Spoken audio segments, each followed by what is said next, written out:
Hey, good day everyone. This is Matthew Sanders from Encore Automotive Diagnostics and Repair, and I'm doing a video here to show you a few pointers on doing the blower motor that is tucked deeply nested inside the dashboard here.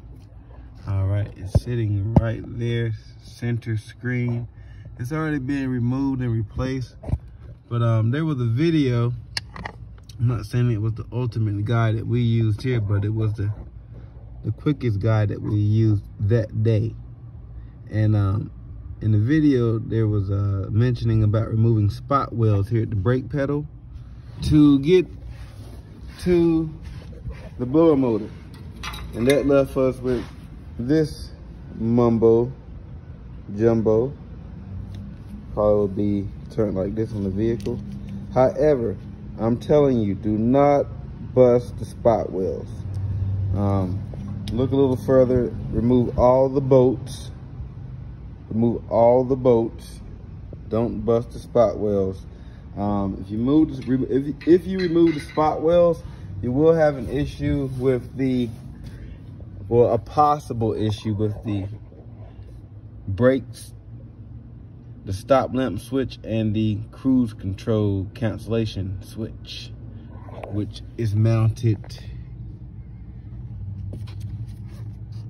here and here. Stop lamp, cruise control switch. They need to be in perfect alignment for the system to function correctly.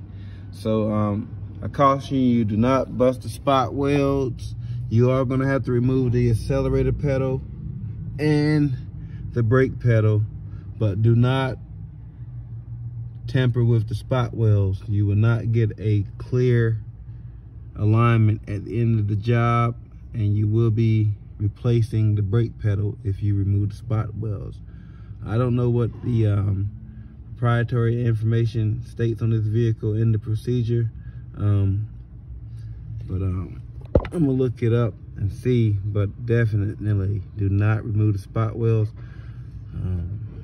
In this case, you can just go ahead and remove all the bolts that's associated with the brake pedal housing. But I'm just making this video to save the next technician, do-it-yourselfer, whatever you refer to yourself as. I'm here to assist. If you have any questions or concerns, please give us a call at 919-539-7265. Thank you. Encore Automotive Diagnostics and Repair.